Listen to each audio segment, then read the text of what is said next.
All right, my beautiful people, man. Good afternoon. Thanks so much for joining again. This is the New Black Wall Street Book Club, our midday mental break, where we're actually going through, continuing along in the book, The Alchemist by Paulo Coelho. Again, this is just my time to share with you some things that I did to break free of the monotony, to go from employee to entrepreneur.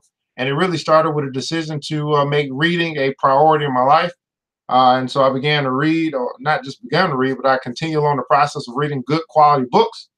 And also I would take while I was really like ready to go, I use my lunch break, 30 minutes to eat, and then 30 minutes to feed myself good quality stuff. So I don't know who's out there, but I just want to share some things that I did in order to free myself to find some success. And it all started with changing the way that I think.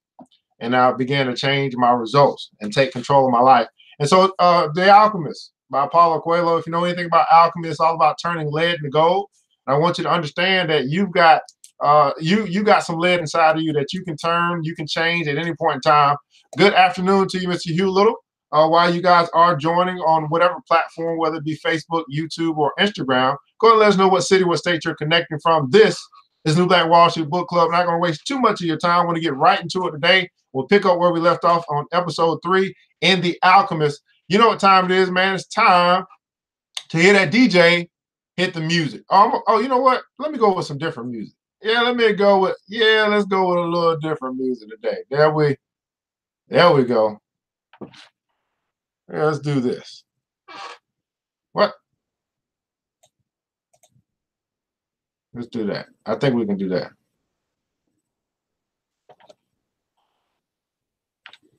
Oh, they tripping. The words from the pages change your world. Your world can change your heart. You can change your life. You can change your life. Can change your world. Greetings to you, man. Thanks so much for joining again. This is New Black Wall Street Book Club with Black New Black Wall Street Book Club with Black folk do read. You put in the book, we absolutely will find it. I want to say thank you again for tuning in with us here this afternoon on this fun Friday. I know you're going to go out and enjoy yourself this weekend. We are actually going through the book, continue along in the book, The Alchemist by Mr. Paulo Coelho, a book written about 25 years ago, and has been recommended by the likes of Will Smith, Oprah Winfrey, and more. And so we'll be picking up where we left off at yesterday. I do want to let you know that this episode is sponsored by ERGJ Black Bazaar. You can pick up your Black History Activity books. That's right, your Black History Activity books. This one here is Uncle Martin, where you can color, draw, connect the dots, all that good stuff, and then learn about some historical figures. Obviously, some Black History Month is coming, so you want to get prepared and have your history book. Go ahead and check out www.ergjblackbazaar.com, www.ergjblackbazaar.com. You can find that information in the title as well. Good afternoon to you. Thanks so much for joining. Let us know what city, what state you're connecting from. Also, if you are an author and you have written a book that you think will be suitable for this program, please feel free to inbox us and let us know about that book. And let us review it and see if it's something that we want to bring to our show and help you to get more exposure and sell more of your books. We are all about collaboration, and we want to work with you to help you and help everyone else. And then last but not least, if you are enjoying what we're doing here, you can sponsor this show with your business or with your service that you promote. And you also can actually join the club at theblackbillionairesclub.com. Go ahead and check that website out. Join the club today. That way you can come along with us when we do our deep dive sessions into personal development, professional development, financial improvement. We're doing all of that at the Black Billionaires Club. But guess what we're doing, guys? We're doing it together. Here's the deal. I want you to understand that if you could do it by yourself, it would already be done. It's time for us to stop working in silos and begin to work together to win. Well, guys, I want to get right back into the story of The Alchemist. Everybody put in the comments on The Alchemist. The Alchemist by Paulo Coelho. And yesterday we left off. Santiago is on his way to visit this girl. This girl's got him charged to go see his girl and go sell some sheep some wool from the sheep, and he ran into a gypsy. And with that gypsy, he told the gypsy about a dream that he had, and the gypsy told him to go to Egypt. And then on his way, still continue along thinking about the girl. He made a stop, and he met an old man who told him, "Hey, go to Egypt." So now there's two people that's coming to a light, told him to go to Egypt to find his treasure, and he is now with this old man. Now this old man was he called himself the king of Salem. And the king of Salem, or Salem, as you may know, it actually means peace. So he was the king of peace. And interestingly enough, he said his name was Melchizedek. So if you know anything, you will have recognized that name in the Bible. And so now, after talking to the old man, he is now at a crossroads. He has to make a decision whether he is going to stay with what he knows, which is be a shepherd, and continue along his trek to that land where he was to find that girl, or if he is going to make the decision to give up some of his possessions, some of what he owns, to the old man, and then get advice from the old man on how to find his treasure. So again, many of us have been in this situation where we have to make a decision. We're going to stay with what we know, or we're going to go in a new direction. And here's the deal, guys. I think we all understand this, that if we keep doing what we have been doing, we'll always get what we have gotten. Let's pick back up, man. So here's what the old man said. The old man said, if you start out by promising what you don't have yet, you'll lose your desire to work towards getting more. The boy told him that he had already promised 1/10 of his treasure to the gypsy. So he said, hey, I'm gonna give 1/10 of my treasure to the gypsy. But the old man was asking for 1/10 of his flock, what he currently has, his sheep, not his treasure. So he said, tomorrow at the same time, bring me 1/10 of your flock, and I'll tell you how to find the hidden treasure. Good afternoon. And he vanished around the corner of the plaza. Now the boy began again to read his book, but he was no longer able to concentrate. He was tense and upset because he knew that the old man was right. He went over to the bakery and bought a loaf of bread, thinking about whether or not he should tell the baker what the old man had said about him. Sometimes it's better to leave things as they are, he thought to himself, and decided to say nothing. If he were to say anything, the baker would spend 3 days thinking about giving it all up, even though he had gotten used to the way things were. The boy could certainly resist causing that kind of anxiety for the baker. So he began to wander through the city and found himself at the gates. There was a small building there with a window with which people brought tickets to Africa. He knew that Egypt was in Africa. Can I help you? Asked the man behind the window. Maybe tomorrow, said the boy, moving away. If he just sold one of his sheep, he'd have enough to get to the other shore of the strait. The idea frightened him. Another dreamer, said the ticket seller to his assistant, watching the boy walk away. He doesn't have enough money to travel. While standing at the ticket window, the boy had remembered his flock, and he decided he should go back to being a shepherd. In the 2 years, he had learned everything about shepherding. He knew how to shear sheep, how to care for pregnant ewes, and how to protect the sheep from wolves. He knew all the fields and pastures of Andalusia, and he knew what was the fair price for every one of his animals. Again, he's now pondering. He's like, man, I'm just going to go back to doing what I've always been doing. How many of you guys been in that situation, man? You got a decision to make. You got a decision to make. And it's like, man, I might as well just go back to doing what I know to do, what I've always done. He decided to return to his friend's stable by the longest route possible. As he walked past the city's castle, he interrupted his return and climbed the stone ramp that led to the top of the wall. From there, he could see Africa in the distance. Someone had once told him that it was from there that the Moors had come to occupy all of Spain. He could see almost the entire city from where he sat, including the plaza where he had talked with the old man. Cursed the moment I met that old man, he thought. He had come to the town only to find a woman who could interpret his dream.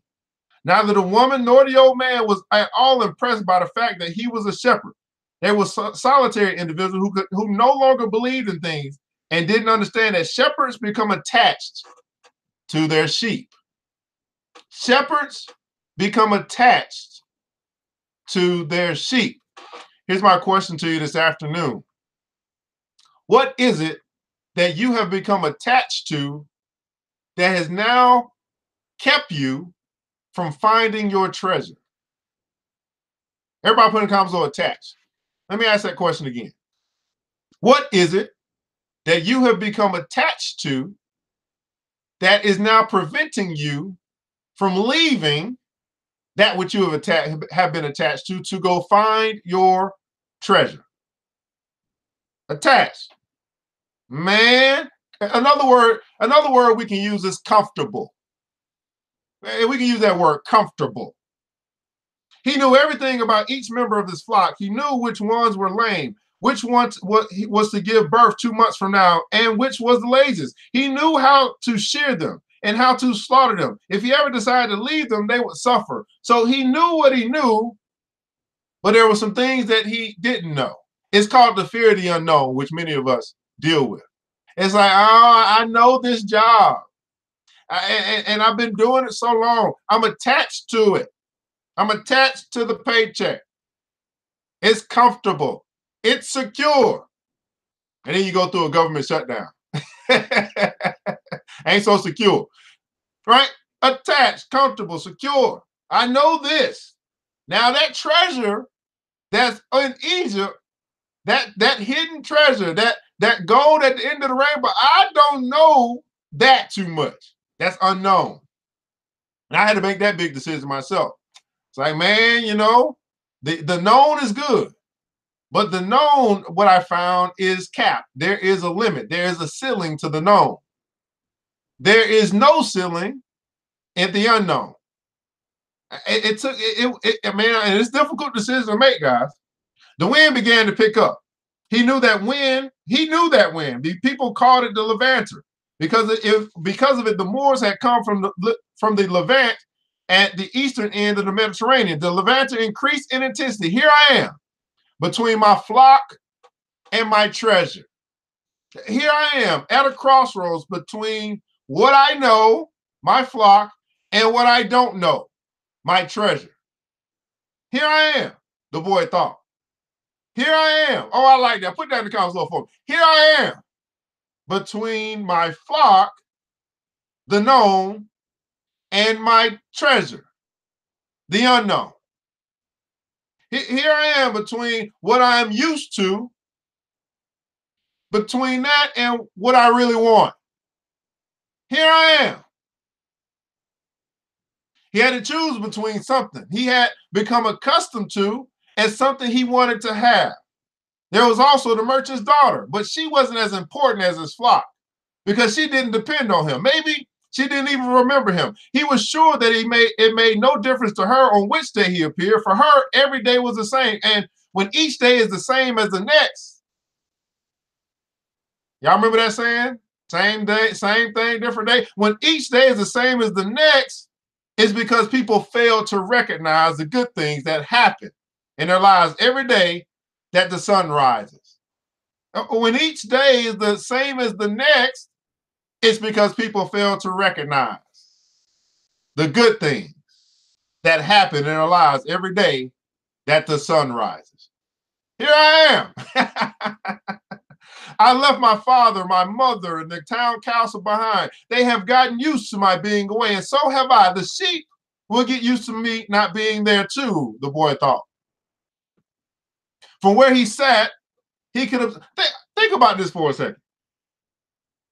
In this decision process that many of us have been through before, we start thinking about all the people who are going, all the things or all the people who are going to miss us or who need us. And then we realize after we make that decision that we weren't as valuable to them as we thought. Like they can live without us. They can live, they're not without us, but they will continue living even as we make different moves, even as we evolve, even as we change. How many of you guys know that as you evolve or as you change or as you progress, there's some people who are simply not going to go along the ride with you. They're not going with you. Not everybody is going with you where you're going.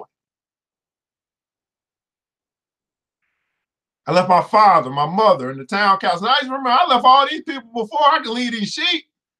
The sheep will get used to me not being there, too, the boy thought.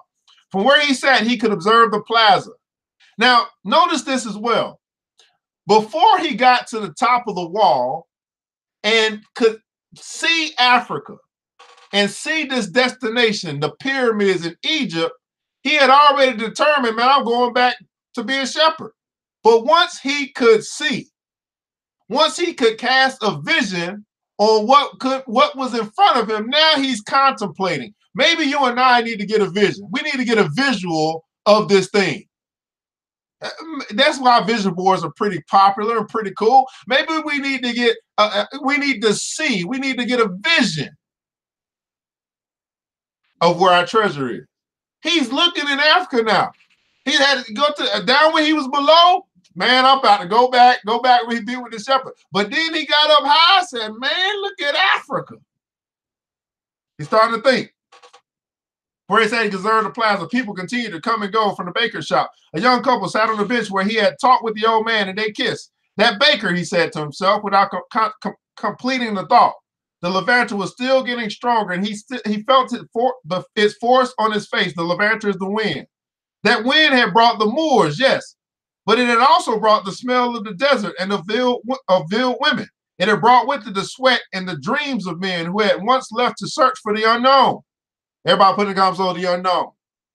And for the gold and adventure and for the pyramids. The boy felt jealous of the freedom. The boy felt jealous of the freedom of the wind. And saw that he could have the same freedom. There was nothing to hold him back except himself.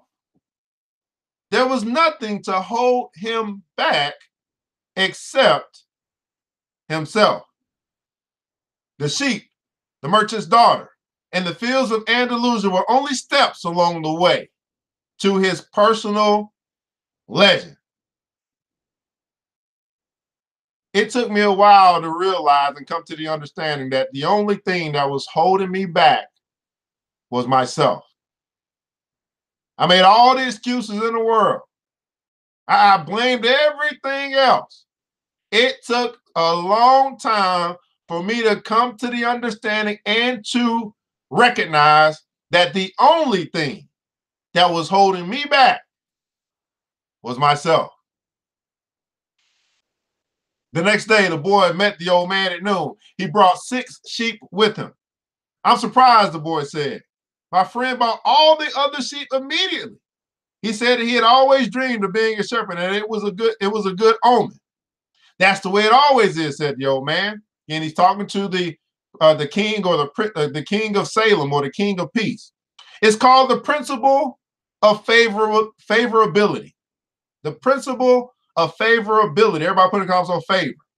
When you play your cards the first time, you're almost sure to win. Beginner's luck. Well, why is that? Well, because there's a force that wants you to realize your personal legend. It whets your appetite with a taste of success. Then the old man began to inspect the sheep and he saw that one was lame. The boy explained that it wasn't important since that sheep was the most intelligent of the flock and produced the most wool. Where is the treasure, he asked. It's in Egypt, near the pyramids. The boy was startled. The old man had said the same thing, but the old woman had said the same thing the gypsy had spoke to, but she hadn't charged him anything. In order to find the treasure, you'll have to follow the omens. Now, I'm going to use a different word.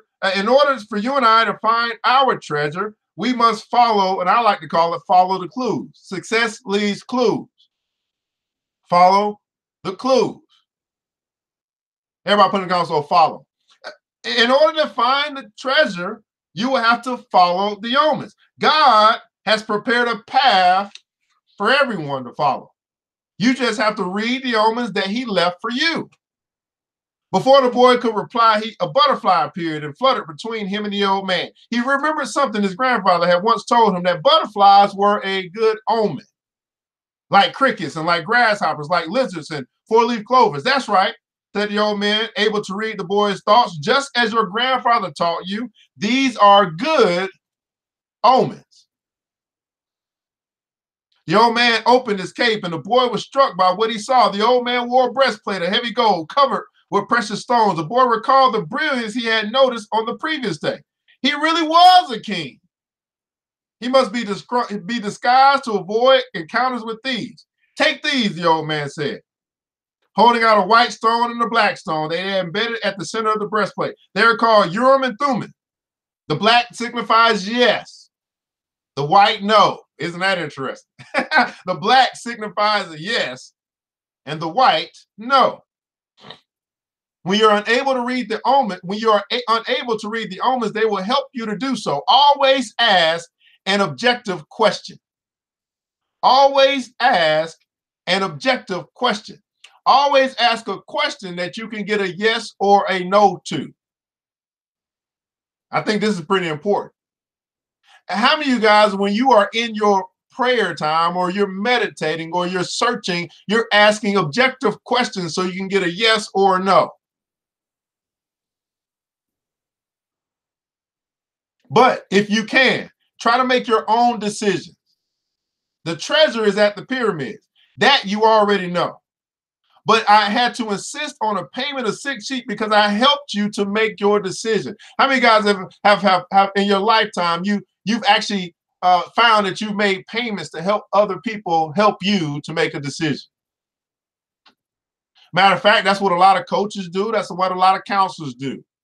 They get paid to help other people make decisions. And there's nothing wrong with that, because sometimes making decisions is tough. It's difficult. It's hard to do. We really don't believe that that's the way to go. But, when we get a chance to talk to people, we get clarity, like, yeah, you know what? That's what I'm going to do. So his payment of this 1/10 of all that he owns, right? The sheep that he owns, that 1/10 of all that he owns was simply a payment to get help to make a decision. Now, how valuable is a decision? How valuable is a decision? For those that are just joining, we're going through The Alchemist. Again, a book that was recommended, Will Smith, Oprah Winfrey, a book that I read to help me go from an employee to an entrepreneur, and I'm sharing it with you today. How valuable is it to be able to make decisions? Now, many of us, we find ourselves stuck in the crossroads, right? Between our sheep, what we know, and our treasure, what we don't know. And we don't make a decision. And when we don't make a decision, that is a decision. That's a decision to stay stuck. How many guys will say, you know what? It's worth me paying to get help to make a decision. Let me ask that question again. How many guys say, it's worth it to pay someone to help me make a decision? I mean, at the end of the day, it's like, well, if I don't make a decision, I'll be stuck. And if I'm stuck, I may stay here for a long time, and I may not make the progress that I want, but I might just give up a little change in order to learn, get help to make a decision so I can become more progressive and I can start making steps towards my treasure. Now, I don't know about you, but 1/10 of all that I own, it seems like a lot. But is it worth it? It seems like a lot. Look at this. So Ms. Vivian said it means the difference between peace and indecision. How many guys right now you're saying you're stuck in indecision? You just haven't decided. And you've had people tell you all the time, just make a decision, but it just seems so difficult to do because you're stuck between the known, your shepherd, your sheep, and the unknown, your treasure. Hey, Victor said we do it every day with college. Wow. The boy put the stones in his pouch. From then on, he would make his own decisions. Now he was empowered. Don't forget that everything you deal with is only one thing and nothing else. And don't forget the language of the omens. And above all, don't forget to follow your personal legend through to its conclusion. But before I go, I want to tell you a little story. There was a certain shopkeeper sent his son to learn about the secret of happiness from the wisest man in the world. The lad wandered through the desert for 40 days and finally came upon a beautiful castle high atop a mountain. It was there that the wise man lived. Rather than finding a saintly man, though our hero, on entering the rather than finding a saintly man, though, our hero, on entering the main room of the castle, saw a hive of activity. Tradesmen came and went. People were conversing in the corners. A small orchestra was playing soft music, and there was a table covered with platters of the most delicious food in that part of the world. The wise man conversed with everyone, and the boy had to wait for 2 hours before it was his turn to be given the man's attention. The wise man listened attentively to the boy's explanation of why he had come, but told him that he didn't have time just then to explain the secret of happiness. He suggested that the boy look around the place and return in 2 hours. Meanwhile, I want to ask you to do something, said the wise man, handing the boy a teaspoon that held 2 drops of oil. As you wander around, carry this spoon with you, without allowing the oil to spill. The boy began climbing and descending the many stairways of the palace, keeping his eyes fixed on the spoon. After 2 hours, he returned to the room where the wise man was. Well, asked the wise man, did you see the Persian tapestries that are hanging in the dining hall? Did you see the garden that it took the master gardener 10 years to create? Did you notice the beautiful parchments in the library? Notice he said this. Did you see? Did you notice? The boy was embarrassed and confessed that he had observed nothing. His only concern had been not to spill the oil that the wise man had entrusted him. How many of us are missing all of the beauty? How many of us are missing all of the opportunity because we got our eyes fixed on one particular thing? We don't want the oil to spill. Ooh, boy, there's a lot there right there. You're missing all of the opportunities that are available unto you because you don't want the oil to spill. Now, what is this oil? The oil represents something of value. And I like to get into financial stuff because many of us are missing all of the streams of income that are available unto us because we don't want to lose our job. And that's commendable. I understand it. But what I'm saying is it possible for you to still keep that job that you have and still recognize and notice all of the opportunities that are available unto you to generate more streams of income for yourself? Out of the value that you bring, out of the skills that you have. Matter of fact, I was talking to a brother yesterday, and he was dealing with the same thing. It's like very methodical brother. Like got to dot every I, cross every T type of brother. It's cool. But I said to him, I said, man, you are so X's and O's, you are missing some of the opportunities. And after you got a chance to talk, we were able to uncover about 5 or 6 different streams that were laying with him right in his household. I was like, brother, you can do this. Brother, you can do this. Brother, you can do this. It's all in your house. You just have to do something with it. His eyes began to light up. He said, man, all this time, all of this value, because I didn't want the oil to spill. Guess what we did then? We began to map out a plan on how you can execute or you can begin to unveil. And I told him, you don't have to do it all by yourself. These are just options that are available to you to explore in order to bring more income into your house to begin to then give you more freedom with your time. This is why sometimes it pays to pay so you can get help making decisions. Then go back and observe the marvels of my world, said the wise man. You cannot trust a man if you don't know his house. Relieved, the boy picked up the spoon and returned to his exploration of the palace, this time observing all the works of the art and on the ceilings and on the walls. He saw the gardens and the mountains all around him, the beauty of the flowers and the taste with which everything had been selected. Upon returning to the wise man, he related in detail everything he saw. But where are the drops of oil I entrusted you? Asked the wise man. Looking down at the spoon he held, the boy saw that the oil was gone. Well, there's only one piece of advice I can give you, said the wise man. The secret of happiness is to see all the marvels of the world and never to forget the drops of oil on the spoon. Let me repeat that again. The secret of happiness is to see all the marvels of the world and never to forget the drops of oil on the spoon. The shepherd said nothing. He understood the story the old king had told him. A shepherd may like to travel, but he should never forget about his sheep. The old man looked at the boy and with his hands held together, made several strange gestures over the boy's head. Then taking his sheep, he walked away. Wow. Can you see why this is one of the books that I use to free myself, to free my mind, and I realized that everything else would follow. The Alchemist by Paulo Coelho.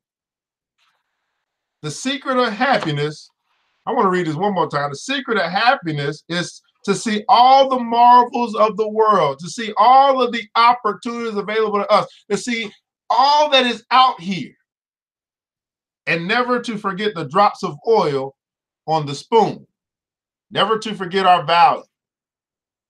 We are the oil in the spoon. Well, guys, this is Newback Wall Street Book Club, and this is our midday mental break, and we're going through the book, The Alchemist. Again, I'm just sharing with you some things that I read and the strategies that I took to free myself mentally first, and then I freed myself physically as well. Now, of course, some of you guys, you love what you do, and that's fantastic, but there are others. They talk every day about the day that they can walk away from that job or whatever it is that you need to free yourself from. Well, guys, I want to tell you that as you free your mind, you will free everything else. As you take control of the way of what you think about, you'll begin to uncover avenues, strategies, ideas, and opportunity available to all of us. But many of us simply can't see it because our minds are clouded with stuff, with distractions, with news, with radio broadcasts. I'm telling you, man, every successful person I've ever come across, they say the number one thing that they do is read. And I continue to see more and more people not doing what successful people do. Well, if you want to follow success and you want to learn about that, that's what the Black Billionaires Club is for. Simply go to www.theblackbillionairesclub.com and join the club today. What do we do there? We study millionaires and billionaires, and we do what they do. Simple enough. Well, I'm ERGJ. In the comments below, I'd like for you to share with us what you learned today. What was your takeaway? A real good 30 minutes of richness, hopefully value that was brought onto you. Hopefully you hit that like button, that share button. You let people know that we're here. Of course, we also do have our new podcast that's out. You can check us out on all platforms. Well, we're almost on all platforms. It's still uploading to some places, but look for us at the new NBWS Book Club. If you want to follow us or listen to us at any point in time, NBWS Book Club is our new podcast. We'd appreciate your support. Our goal right now is to make sure that we can reach as many people as possible to help take control of their life. Right? That's the goal, to help people take control of their life. A lot of that comes through the great literature that's been before us, and we hope that you'll be a part of that as well. Hey, guys, I want you to remember this, man, that it takes a village. It starts with us. Let's build wealth together. We all we got, but guess what? That's enough. Hey, man, you know what time it is, man. You guys have a wonderful weekend. We'll be back with the Midday Mental on Monday, but you can catch us for our other broadcasts throughout the week as well. Do you have your own? Yes. Oh, thanks so much for that YouTube channel as well. You can check us out on YouTube at ERGJ Enterprises. ERGJ Enterprises on Facebook, Instagram, and YouTube. And then, as I said, podcast will be NBWS Book Club. All right. Thanks so much for tuning in, man. You know what time it is. Mr. DJ, hit the music.